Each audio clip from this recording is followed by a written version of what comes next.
I'm telling you. 2, 1. There it is. Showtime. It's showtime. Man, okay, here's what I'm going to do. I'm going to go to my page here because people might want to check in and say a thing or two or ask a question, and we're going to give them an opportunity. So I'm going to hit that. You'll be able to see the comments come right there. Excellent. Wow. Mike, Lots to talk about. we got lots to talk about. Forgot to tell you, so you might have to do this unrehearsed. You have to read the trigger alert. Excellent. Look right in that camera and read the trigger alert. Trigger alert. This is a show that triggers people because you have entered a free think zone. If you are not willing to be exposed to other points of view, tune out now and don't read the comments. You have been warned. That's what's up, man. We got a lot to talk about, and let's see. This show and all of our work is powered by the people. So we strive to get 7 donations a day. We Great. ask them to go to brotherjeff.com and make a donation of any amount. So Great. We want to thank, there's an honor roll. Those individuals who have gone, like yesterday, I want to Amazing. thank Maddie, Muhammad, Big Woo, Angela, Candy, Christina, Lorraine, and Leon. Excellent. I know some of those folks. Good work. Thank you so much. And again, go to brotherjeff.com, make a donation, and continue to help us do this work because we're going to raise $1 million. Fantastic. $1 million. You're going to do it. We're going to talk about that. I need you to look in the camera and make your campaign pitch. Your, hi, I'm Mike Johnston. I'm running. You know how to do it. I'm already on. Excellent. Hi, I'm Mike Johnston. For those of you that haven't met me before, I'm so grateful for you joining today to talk with Brother Jeff. I am running for governor of Colorado, and I'm honored to do it. I think we are looking at a moment where there are a lot of big problems to solve in Colorado over the next decade, and we're looking for someone, I think, to lead who has the capacity to both take on the hardest problems in Colorado. I did that as a school teacher, did it as a school principal, did it as a state senator. Has the courage to fight folks like the NRA when they disagree with us and stand up to them and beat them, as I did twice in the legislature and will do as governor. And also can bring people together from unusual parts of the state to accomplish progressive goals, like when we worked on the asset bill to allow undocumented kids in-state tuition and got a lot of rural Republicans to vote with us. I think this is a moment that's going to call for people who can build broad coalitions but aren't afraid of taking on hard fights. That's what I'd like to do as governor. How would they reach out to you? You can come learn more about us on my website, which is Mike Johnston for Colorado, FORcolorado.com. You can email me directly at mike@MikeJohnstonForColorado. But those are the 2 easiest ways to track us down. We'd love to get you involved. So, Mike, we go back. We're friends. We were both in Bishop Timothy Tyler's wedding. Yes. You spent a lot of time. Your office was actually in Park Hill. Still is. Still is in Park Hill. That's your campaign That's headquarters? my campaign headquarters. Right there in the Holly. Yeah. First ever governor's race to run out of North Park Hill. We're very proud of it. Wow. Okay. And because we go back, people think I take it too light on my friend. You never do that. I take it too light, but I've been telling people, I've grown up politically, so they say that we've got to vote values. Mm-hmm. And so what I want to do is I want to just jump into some quick questions real quick. Yes or no? Olympics for Denver. What do you think? I think if we have a plan to actually expand affordable housing and fix infrastructure, I would do it. If we're going to do the Olympics with no plan to solve housing and infrastructure, I wouldn't do it. Amazon. Same thing. If you're going to build affordable housing and solve the traffic problem, Amazon should come and help us do it. If you're going to put 75,000 more people in the city with no solution for housing or transportation, it'd be a bad idea. Cardi B or Nicki Minaj? Nicki Minaj. Oh, Cardi. Cardi. My sons will be mad about that answer because they're big Cardi B fans. My I daughter, know. not so much. My sons are. Someone was telling me yesterday that Nicki Minaj was on the level of Biggie. And I said, you can't put Nicki Minaj on the level of Biggie Smalls. I would agree with that. Okay. Did you see Black Panther? I have not seen it yet. Uh-oh. But I haven't seen a movie in about 3 months, so I'm behind. I will tell you, one of the most encouraging things I've seen in this state is I was out and you go to tiny rural communities in Colorado that still have one movie theater left in town. Mm-hmm. Black Panther's what's showing in almost every one of them. Well, you know, we were in Telluride and it wasn't there yet because they have the one theater there, Yeah. and so I was there last week. It's there now.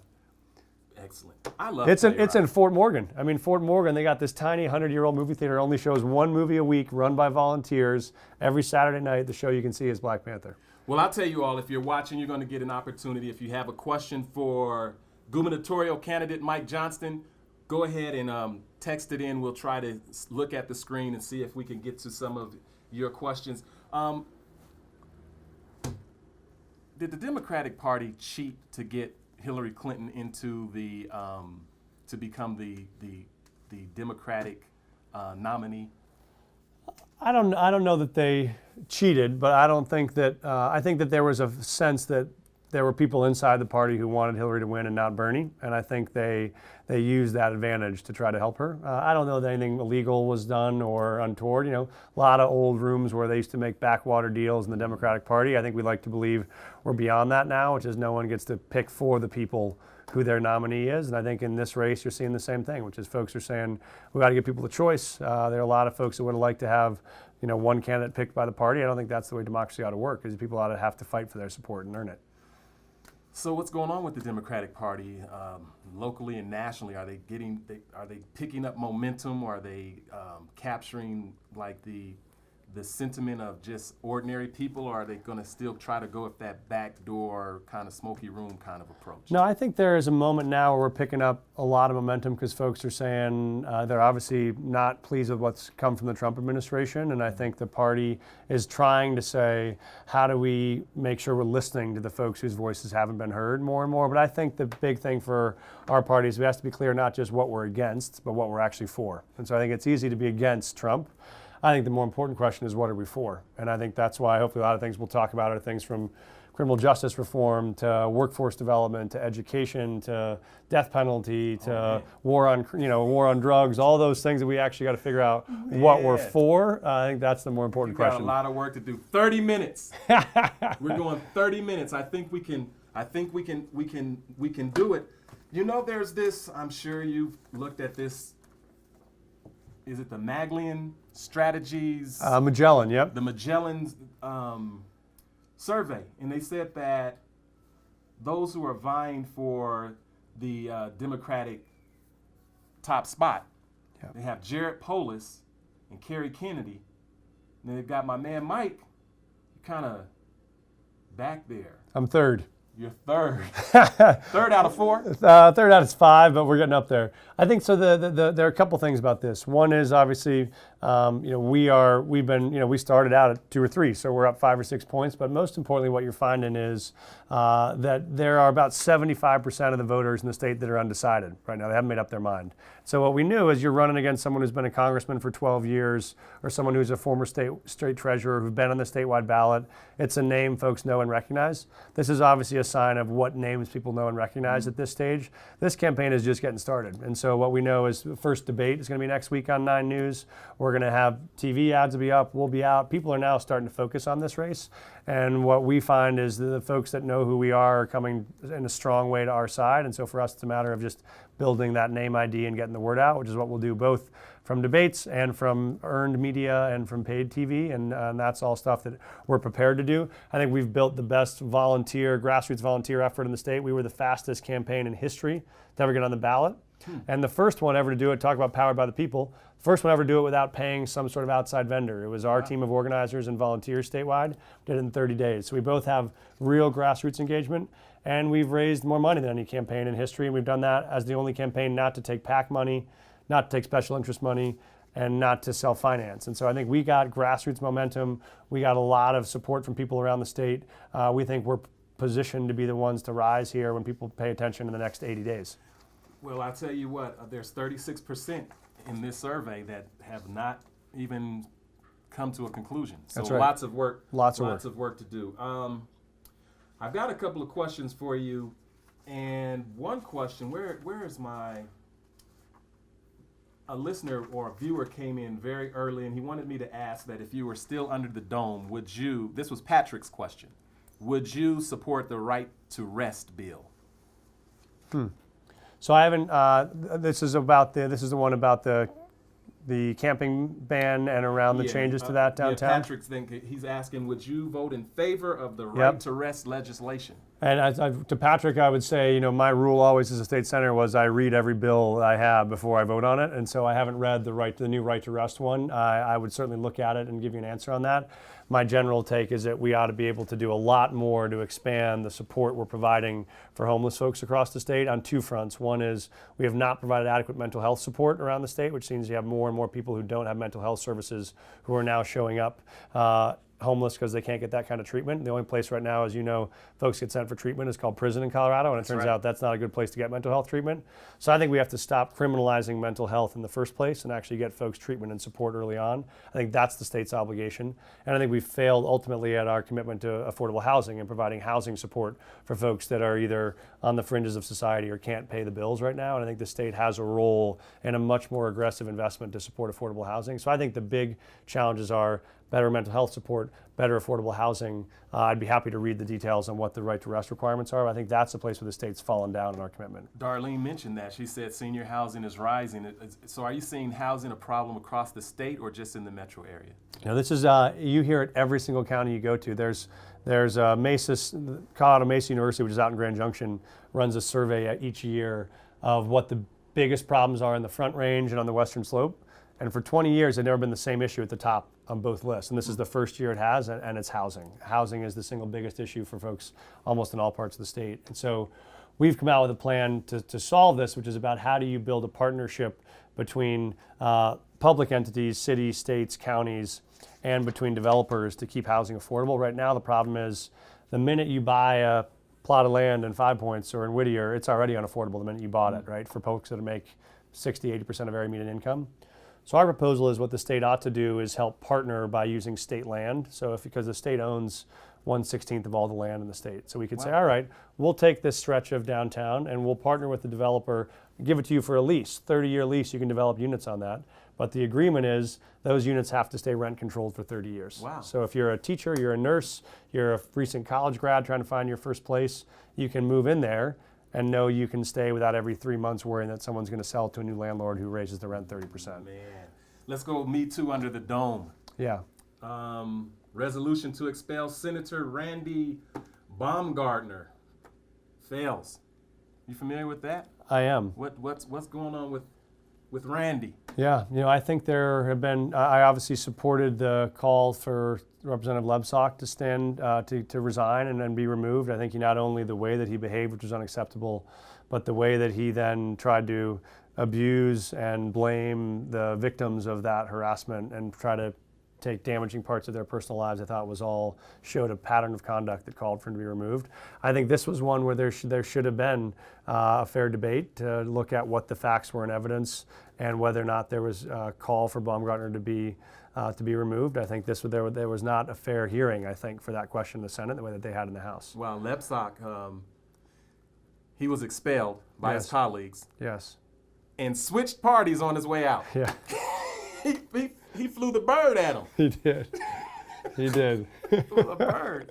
He's a Republican I was now. not expecting that, but he took his parting shots. He took his. Okay, so then what's the difference between what's happening under the dome and what's happening under the city and county building with Mayor Michael Hancock? Are you calling for his resignation in the same way you were calling for your other colleagues' resignation? Yep, it's a fair question. I think I have not called for Mayor Hancock's resignation. What I think the situation Mayor Hancock reveals, and what I said I would do as governor, is what you don't have right now is a clear system for how someone files a claim when they have it that has one person that they go to that they feel safe about it. What is the process by which an investigation is held, and then what are the standards by which one ought to be held for the ability to lose their position? I think, to Mayor Hancock's credit, what he did do was the opposite of what Lebsock did. When the accusations came out, he responded. I know also Sergeant Branch Wise, and so I think he took responsibility for it. He went, he apologized publicly. He made a commitment to change. I think reinforced her place in the workforce and made sure she was supported. I obviously was deeply disappointed by the behavior and think don't in any way condone it. It was wrong and it shouldn't happen. I do think he's handled it in the way that that responsible adults should, and I think the investigation into those actions are appropriate.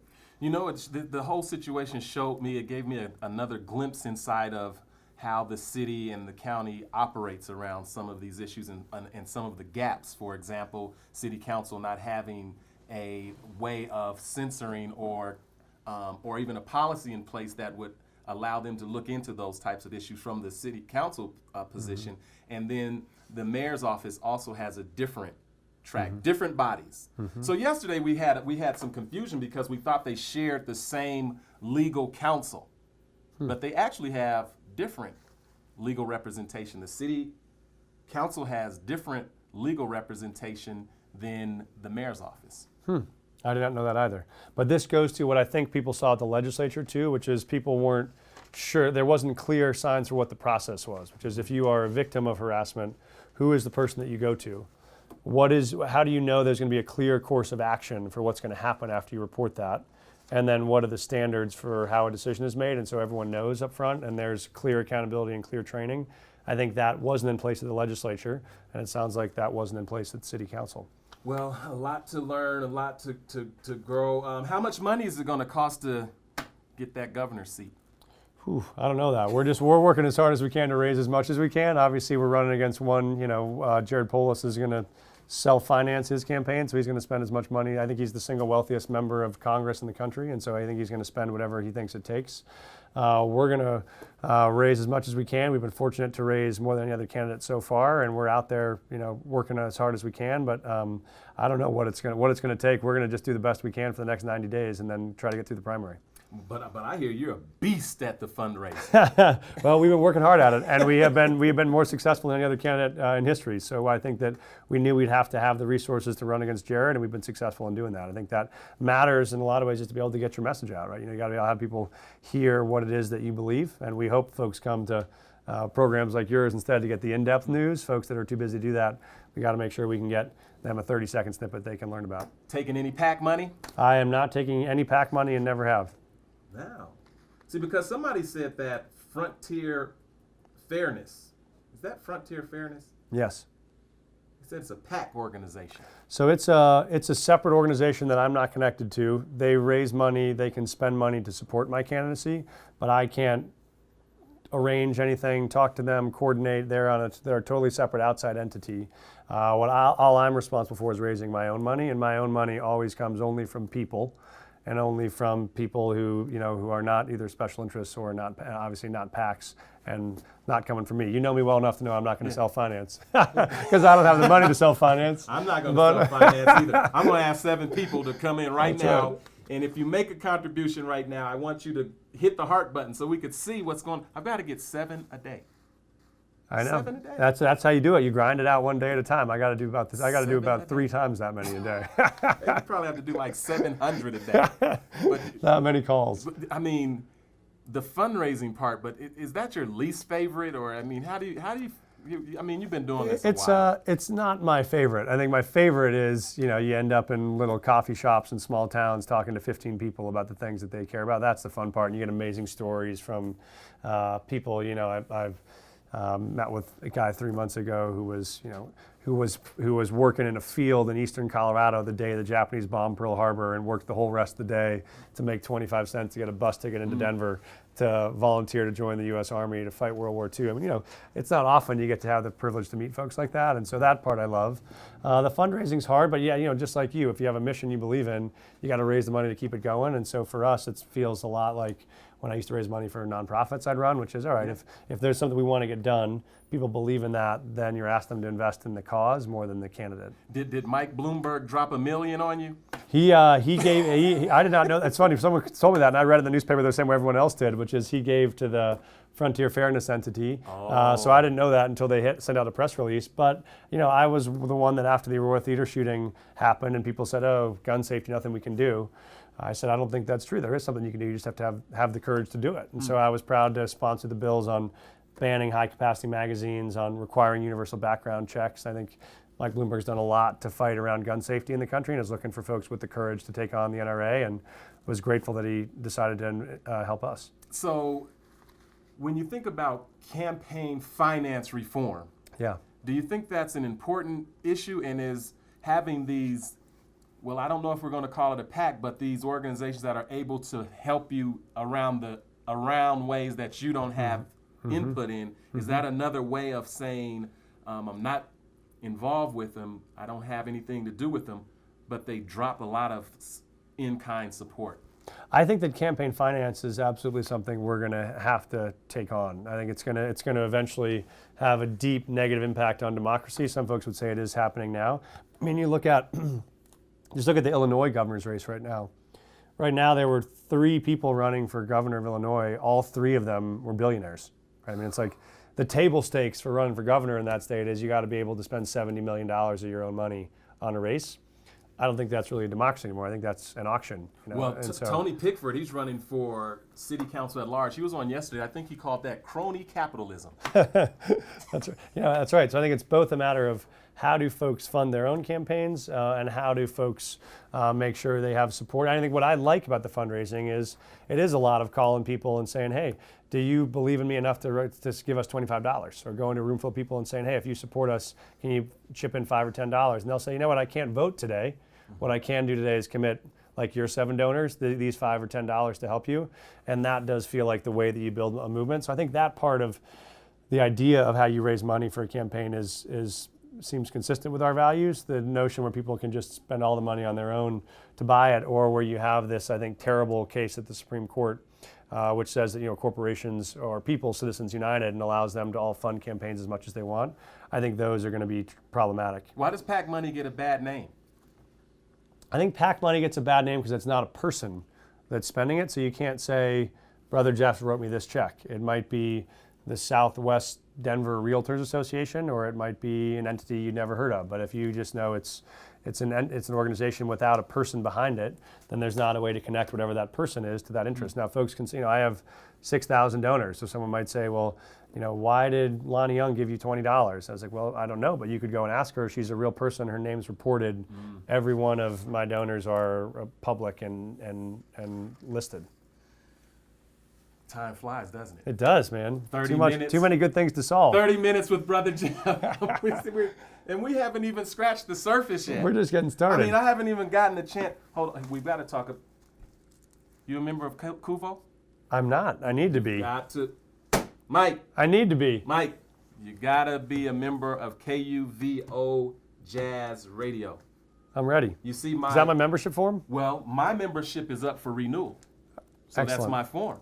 So after this, I've got to go down to CUVO and make my contribution. So you got to do it. I got to get one. So is there? I can do it on the website? You can do it on the website. There we go. But you got to be a member of CUVO. Let me ask, black people in politics.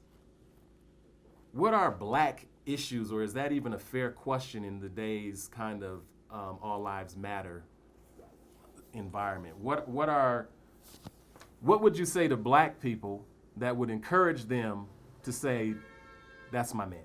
Yeah. I think there are absolutely issues that have still a disproportionate impact on folks in the black community. And I think a lot of them are things that overlap for other Coloradans, but they're particularly high impact in the black community. So you take criminal justice reform, right? You take things like how we criminalize poverty right now in the state by saying if you go to jail and can't pay bail, we might hold you for 6 months on cash bail because you couldn't pay a $150 ticket. That matters a lot. You talk about investment in education, or higher ed. If you want to be able to go to college or get skills or training and you can't pay for tuition, you can't get access to the skills you need to be a nurse or to be a coder or to get that middle class job. So this is why we've come out on things like, you got to reform the criminal justice system. You got to build a better K-12 education system that's actually putting dollars into the schools where kids need the most support and making sure everybody's got access to the skills and training they need. So we have this idea called the Colorado Promise, which allows folks to get job training at any stage of their life. So if you're one of the guys that's 24 across the street from our office standing in front of the horizon trying to find a job, we can say, hey, you want to be a welder? You want to be a coder? You want to be a nurse?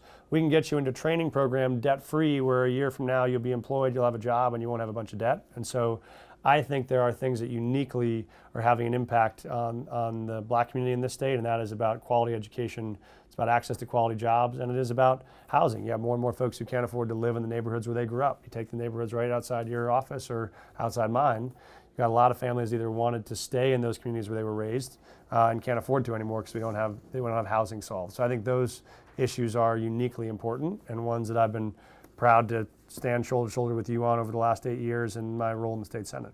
Well, I'll tell you this. It's time for us to talk education. All right.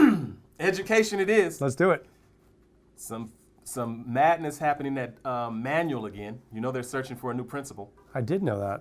And, you know, I've been asking a lot of people about school closures and charter schools and what is the benefit of closing a school down? What's the philosophy around that? And no one can answer. And then now people are saying, ask Mike because he's the architect of all of that. That is not true.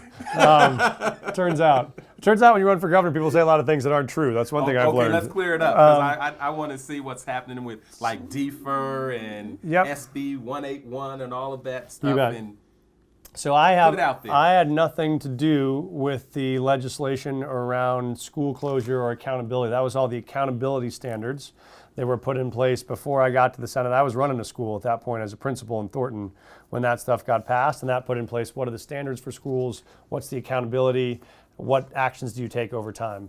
Local decisions to close schools are school board votes, right? That is not, the legislature doesn't determine that. A school board says, do we want to keep this school open or closed, whether that's a charter school or a district school. So the only thing that the state requires is districts have to meet certain accountability requirements, and schools can after 5 years, but that's almost always, the state hasn't closed a school in a decade. That's all local school boards deciding that.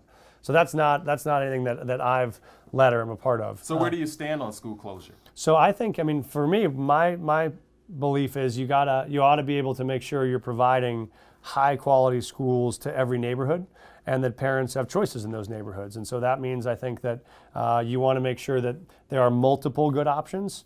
I think that as a school principal, one of the things I've found is if a school's struggling, you want to provide it the resources to help it improve. A lot of times you have schools that are struggling and don't get the resources they need to improve.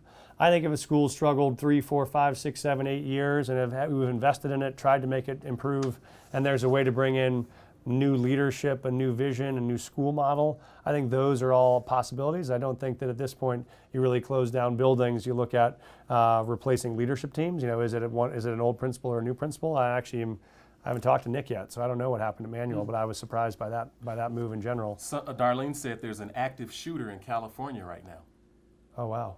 So you can look it up for us and see what's going on. I did not know that. Anybody know about this active shooter situation happening in California, and what's going on with what's the solution, or is there a solution? There is a solution.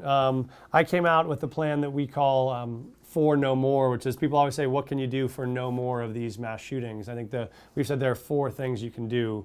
One is you ban military-style weapons, which is you get military-style weapons off the streets of Colorado. Our focus has been on banning high-capacity magazines. So you can't have the 30, 50, 100-round magazines people carry into schools do the most damage.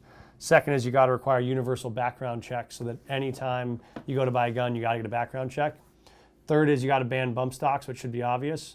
And the fourth is, I think the most important, what we call red flag laws or gun violence restraining orders, which is a way for you to make sure you can keep guns out of the hands of those who have shown to be a danger to themselves or others. Those 4 things, if you'd done those 4 things, you could have stopped almost every mass shooting over the last 20 years, because almost every one of them has one of those problems. Someone who didn't get a background check, someone who had a high-capacity magazine, someone who was using bump stocks, or someone who had 3 or 4 flags where someone said this person's dangerous and no one intervened. So I think those are the big steps I think you can take to make a difference. What's the other side of that argument? Well, the other side, arguments. Yeah, I mean, so I think the two, we led a big fight to pass the magazine bans and to pass universal background checks. Even a majority of NRA members support universal background checks. So I think that is possible to find common ground on. There are a small number of folks who say, listen, I got to have a 100-round magazine in case I have to, fight off my own government. I don't think that's the era we're in right now. No one argues you can have a tank or you can have a bazooka. I think there's going to be limits to what kind of weapons you can have. I think we got to protect people's right to hunt, people's right to shoot skeet, people's right to defend their own homes. I support all that. I'm a gun owner myself.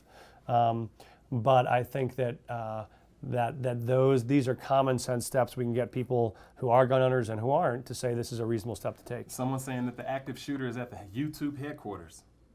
Oh, wow. We're living in some crazy times. Wow. We are.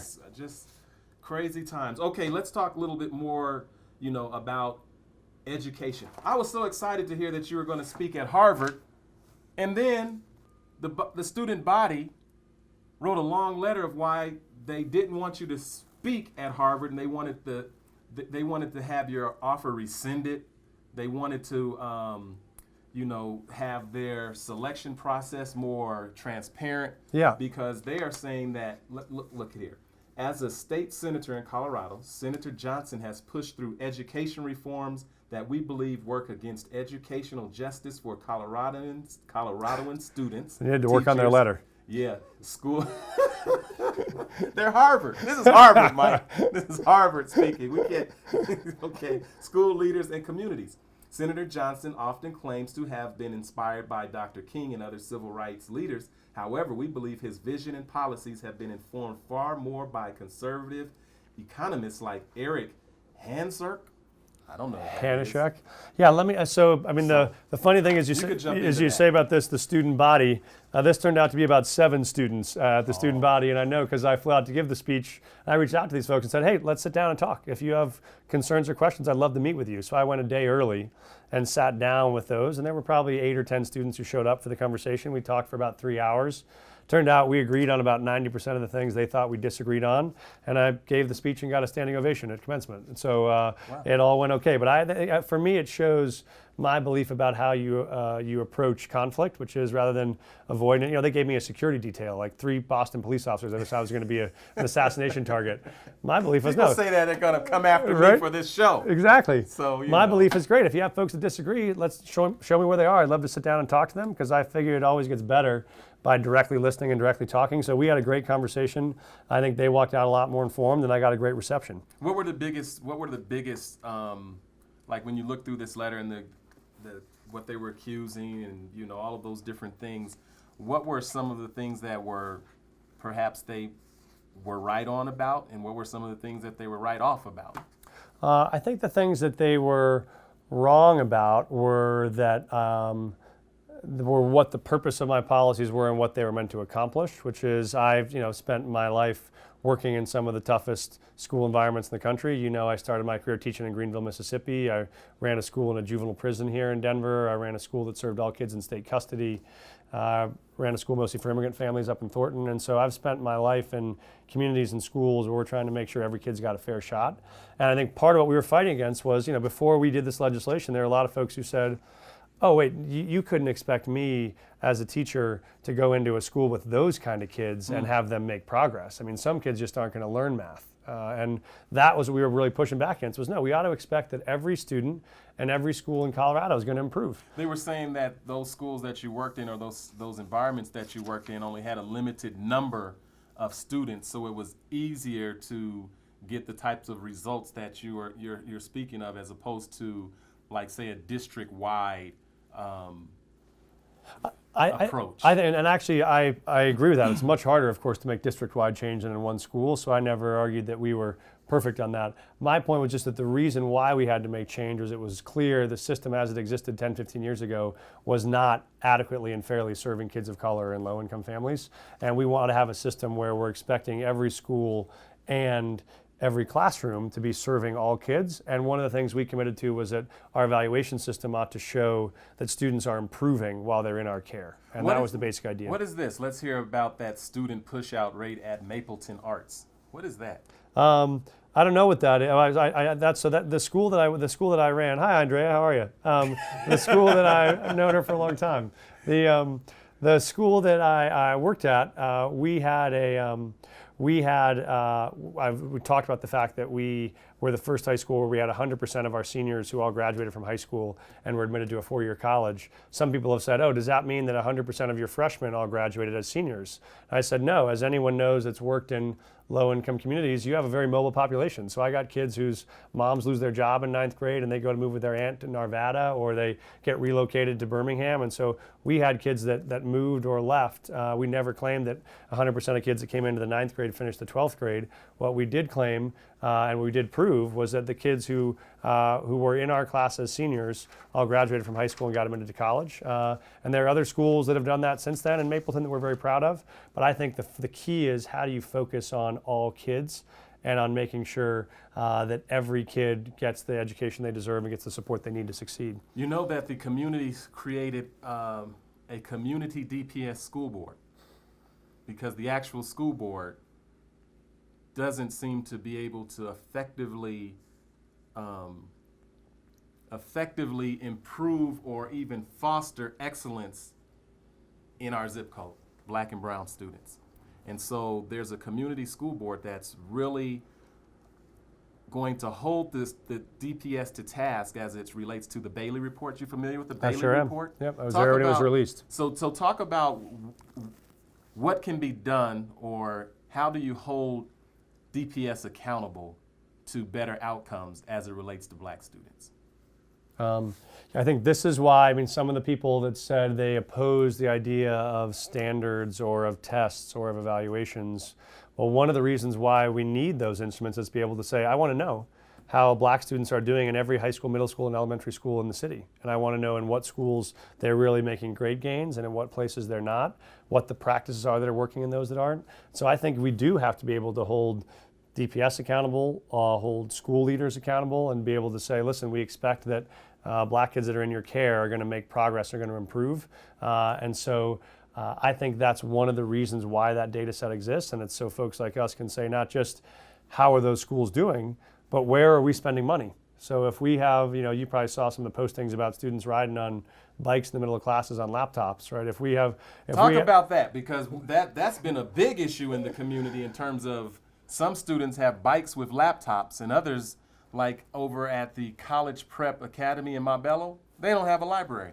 Yeah, so I must confess, in the era of Facebook News, I've only read Facebook posts on this. So I look at Facebook and it seemed as outrageous to me as it did to whoever posted it. So, but I think I sponsored legislation to say what we ought to know as taxpayers is where every single dollar in the system goes, school by school. Because to say all this money goes to DPS headquarters and then don't worry, we take care of it, is not the same as saying I'd like to know where exactly that money goes in Montbello and where exactly that money goes in Cherry Creek and how it's being spent and where. Because what you find is, not just in Denver, in a lot of districts, you'd say, okay, you have 2 elementary schools in town and you get $1 million of money for Title I dollars. One elementary school's got 10% low-income kids, one's got 90%, and they just take the money and split it in half both ways. Well, that underserves those kids. Jose, that's your man. Jose said he's going to vote for you. Can you provide districts that are? I would like to connect them to see how DPS can replicate it. Are what, Jose? We'll come back to that. Tony Pickford, he says, if he were to admit, I'll let you read that. Hey, Tony. Would admit that Senate 191 hurt students, teachers, and families, it would go a long way. Thanks, Tony. So I think Tony was asking for folks that don't know as much about education as Tony does, obviously. Senate 191 was this bill that focused on how we did teacher and principal evaluations. And as a teacher and a principal, I always felt like it was my obligation and responsibility to make sure students were improving when they were in our class. And as a teacher, I wanted feedback to know how kids were doing. So what this does is just says part of the feedback we get as teachers and principals ought to be linked to how our students are improving, so we know they're making progress. And I think that principle at its heart is fair and is right, which is if we're going to spend 45% of the tax dollars of the state to make sure we're running good public schools, we ought to make sure those public schools deliver results. Now, Tony, I will say, I think there are districts that have had a lot of flexibility in how to implement that. That's what we gave them. And Tony's right that some districts have done a really good job implementing it, and some have done a really poor job implementing it. And that's why our task now is to make sure we figure out what some districts have done well and figure out how we can help support the districts that haven't done it so well. Mark says that he's a teacher and 191 has made him and his colleagues better. I think a lot of teachers have said that, which is said, before I never saw my principal. She never showed up or he never showed up in my classroom to give me feedback. And now what you're finding is a lot of teachers and principals are for the first time having real conversations about instruction and how we can get better. It was never a belief that people were not doing good enough work now, is that we didn't have a system that was designed to help us get better. And I think all great practitioners want to get better. There it is. We're now on CP time. We're on CP How I live. time. 30 minutes flies by. Go to brotherjeff.com, make your donation today. We need 7. This is 7. powered by the people. Let's do it. Mike, you're gonna put one. You're gonna make it 6. You're gonna. I'm in for 1. I'm already in the first one in. We need 6. So much to discuss. I want to ask, what separates you between Jared and Carrie? Carrie, by the way, is going to be on the 18th. Great. I think there are a couple things. I think there are good people in this race, folks that I all like and are friends. I think one of the big differences is someone who's had the courage to take on the hardest problems, like the gun control issue that we're going to talk about again now, or whether it was school funding, or whether it was racial disparities in the criminal justice pipeline. We did the CLEAR Act together. I've been willing to take on the hardest problems in the state. I've also been able to build broad enough coalitions to actually get those things done. So, it helps that I grew up on the Western Slope. It helps that I'm a fluent Spanish speaker. It helps that I've represented African-American communities the last 7 or 8 years. I think I've had a voice together with the communities that are most affected by these and been willing to fight for them, and can actually build coalitions to bring people together to solve problems. I think it's about both who has the strongest chance of winning and who has the strongest chance of actually governing to get progressive issues done. I think I'm the one that can do that the best. What do you think about this new slate? I haven't come up with a name for them yet. We're going to need some help with this, because there's a new slate of folks running for office. Lisa Calderon, she hasn't announced, but I think she might run for mayor. Candy Cidabacca, she's going to run against Councilman Albus Brooks. Tony Pickford, he's going to go and he's going for city council at large. Fiery young group of individuals going against the grain. Have you been in touch with any of them? I know them all. I have not been in touch with them recently. I've seen Candy probably most recently of all of them. I haven't talked to them about their political aspirations, but I know their work in the community certainly for a long time. And so I can imagine that will be a heated conversation, because they're good folks who all care about the future of the city. Has the political landscape changed with all of the new people moving in to Colorado? There used to be the go-to political group. Yeah. But when more people move in and more money comes in, don't they bring in their team, their thoughts, their machines? Have you been seeing some new machines being formed in the state? I think there is a new real wave of grassroots activism, and there are people that are more engaged than ever before. And yeah, there are a lot of folks that are moving to Colorado who are more independent. We're not necessarily Democrats or Republicans. They're folks that are unaffiliated, but they're open to being persuaded by people with good ideas that are willing to be courageous. And so I think there will be a changing of kind of the established kingmakers and queenmakers that used to be in politics. I think those are beginning to transform, but I think a lot of people are looking for, who's going to speak to young people and people who feel like their voices haven't been heard. Well, I got an announcement, you've got an announcement, and we're going to wrap this up. When you think about school testing, is it equitable? See, I'm using that technical word. I didn't say equal. Is it equitable to have all students taking the same test? I think it is, because obviously with some accommodations, certainly students who are English language learners and needed modifications for native language tests, students that have certain processing delays and have identified special needs. I think that's true. I think what we know is our students, I found this as a school principal, when my kids graduated from high school and they came down to Metro State to go to college, they were all going to take the very same AccuPlace replacement exam. And if our kids didn't pass that, they were going to have to pay extra money to take remedial courses before they could start. And that they didn't care when they gave them that assessment where my kids came from, what their backgrounds were, how much money their parents made.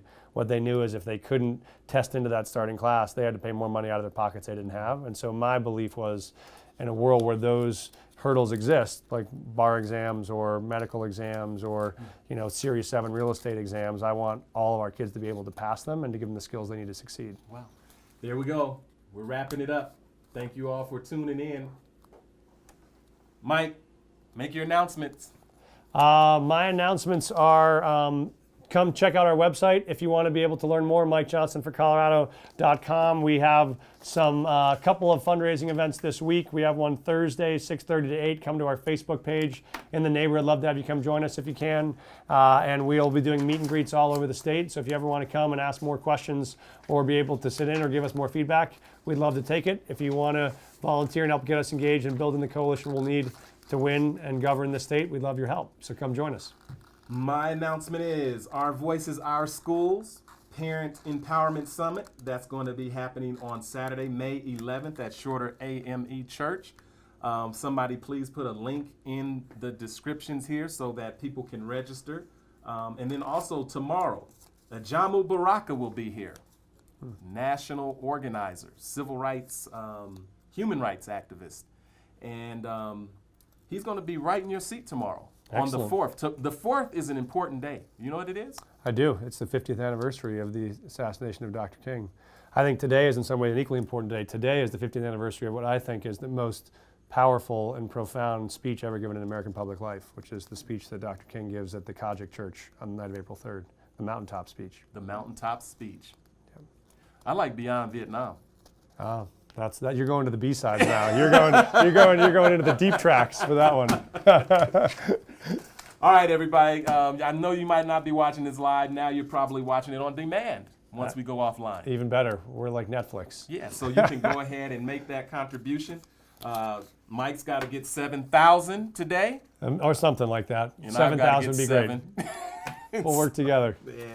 And, do me a favor, Mike. When you get a chance, look at the comments. I will. And I was just trying to read them answer. and keep up. Just go through and just answer them down the line. Just if somebody's, just pop in and just answer. Sounds great. Last piece, the 20th annual Especially Me conference is coming up. This is one of the biggest, baddest, boldest conferences for young black women put on by Especially Me. It's happening Saturday, April 21st, and it's from 9 to 3. You have to register online. They do not take registrations at the door. So make sure you go to especiallyme1999@gmail.com, or go to www.especiallyme.org. You won't be disappointed. Mike. Thanks for Thank having you, me. man. Great to see you. Carrie Kennedy's on April 18th. Excellent. What should I ask her? Wow, all sorts of good things to ask her. You can ask her. One from Mike. One from Mike. You can ask her. You can ask her what she thinks about Senate Bill 191 if she would have signed it. Gotcha. All right. I got a tagline we're going out with. Go down swinging, because you might land the knockout blow. Rumble, young man and woman, rumble. I like it.